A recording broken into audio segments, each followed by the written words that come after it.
Alamin ang pinakabagong mga kaganapan sa Far East Broadcasting Company Philippines sa pagpapahayag ng mabuting balita ni Hesukristo sa pamamagitan ng radyo, internet at iba pang makabuluhang gawa. Narito si Dan Andrew Cura para sa The President's Report.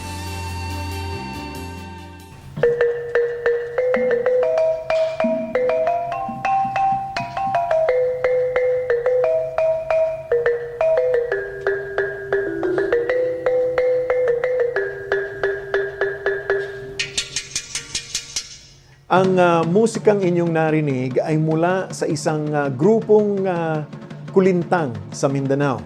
Ito'y binubuo ng 5 instrumento. Una na riyan ay ang kulintang na isang hanay ng 8 maliliit na gong na may magkakaibang tono.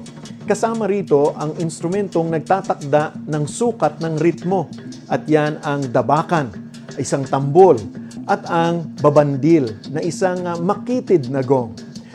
Nandoon din ang agong, ang isang pares ng malalapad na gong na nagsisilbing pinakamababang tunog ng musikang Mindanao.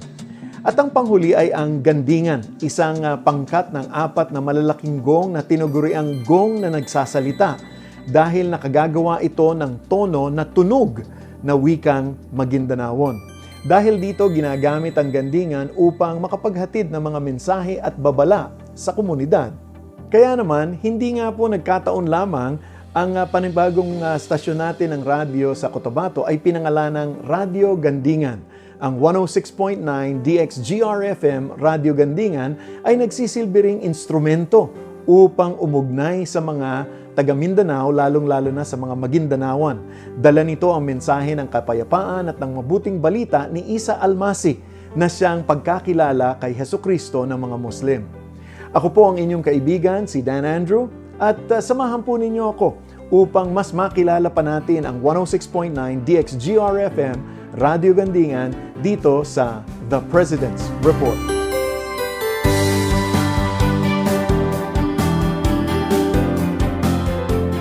Nagsimula po ang Radio Gandingan bilang isang community-based radio program ng Al Hayat Foundation Incorporated o AFI noong taong 2000. Ang Al Hayat Foundation ay itinatag noong 1994 bilang isang faith-based Christian development organization na nakikipag-ugnayan sa mga organisasyon ng komunidad at iba pang mga grupong naglilingkod upang itaguyod ang kapayapaan, edukasyon, kabuhayan at kalusugan sa mga mahihirap na komunidad ng Maguindanaon.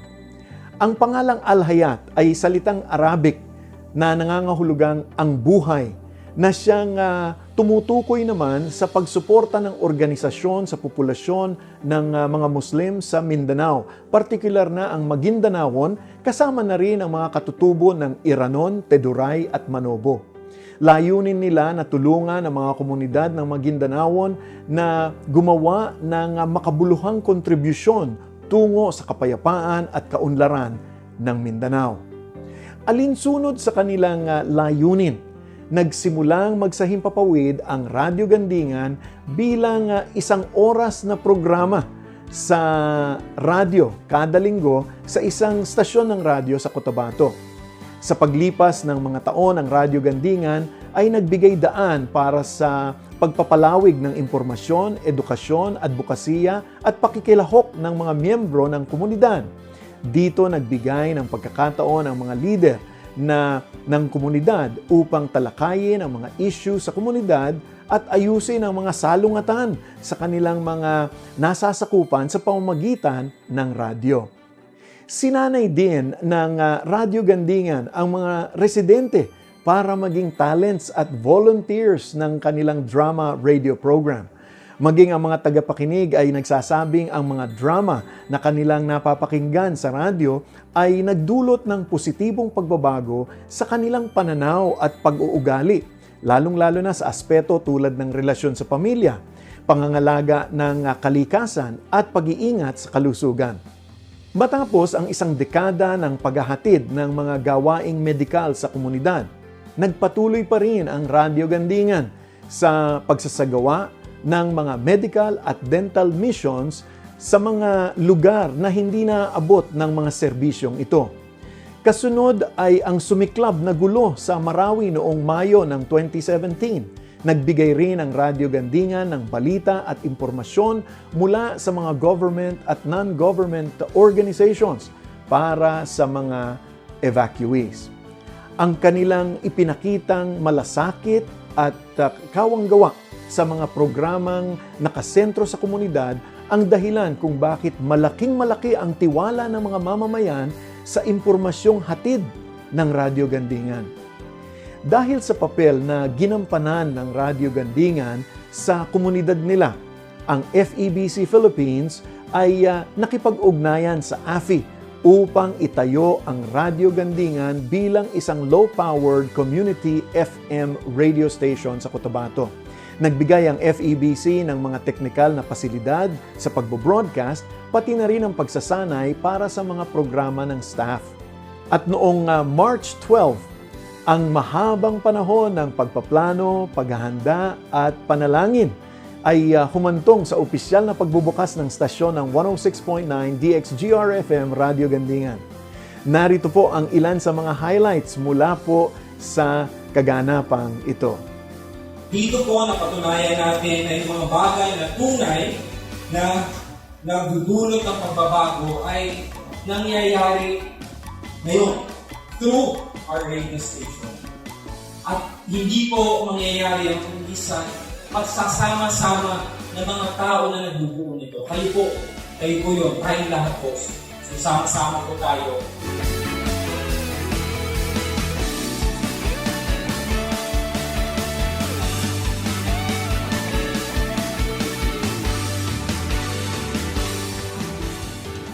Pinupuri po natin at pinasasalamatan ang ating Panginoon sa kung paano niya isinaayos ang gawain ng Radyo Gandingan. Gaya kung paanong ang limang magkakaibang instrumento ng grupong kulintang ay nagsasagawa ng napakagandang musika, gayon rin ang pagsasama-sama ng mga tao sa kabila ng malaking pagkakaiba sa kultura at paniniwala upang tulungang isa't isa tungo sa pag-unlad. Nais din nating pasalamatan kayo, ang aming mga kaagapay at tagapakinig, sa inyong patuloy na pagsuporta at panalangin na naging pundasyon ng bawat gawain ng FEBC. Patuloy po ninyong isama sa panalangin ang ating mga kamanggagawa at volunteers at mga kaagapay sa Radyo Gandingan. Naway lagi silang mapuspos ng banal na espiritu sa pagsasagawa ng ating misyon sa pamamagitan ng radyo. Alalahanin natin ang sinabi ni Apostol Pablo sa unang Korinto, kabanatang 2, talatang 4 hanggang 5. At nang mangaral ako sa inyo, hindi ako gumamit ng matatamis na pananalita batay sa karunungan ng tao upang kumbinsihin kayo. Sa halip, pinatunayan ng banal na espiritu ang aking pangangaral sa pamamagitan ng kanyang kapangyarihan. Nang sa ganoon, hindi nakasalalay sa karunungan ng tao ang inyong pananampalataya, kung hindi sa kapangyarihan ng Diyos. Kami ay nagtitiwala at nananalangin na ang bawat isa ay tunay na makaranas ng kapangyarihan ng ating Panginoon sa kanilang buhay na hahantong sa mas malalim na pananampalataya at relasyon sa Kanya. Naku, maraming salamat po sa inyong pakikinig. Muli ako po ang inyong kaibigan, si Dan Andrew, para sa The President's Report. Patuloy po kayong mag-ingat at pagpalain kayo ng ating Panginoon sa anuman gawain ninyo.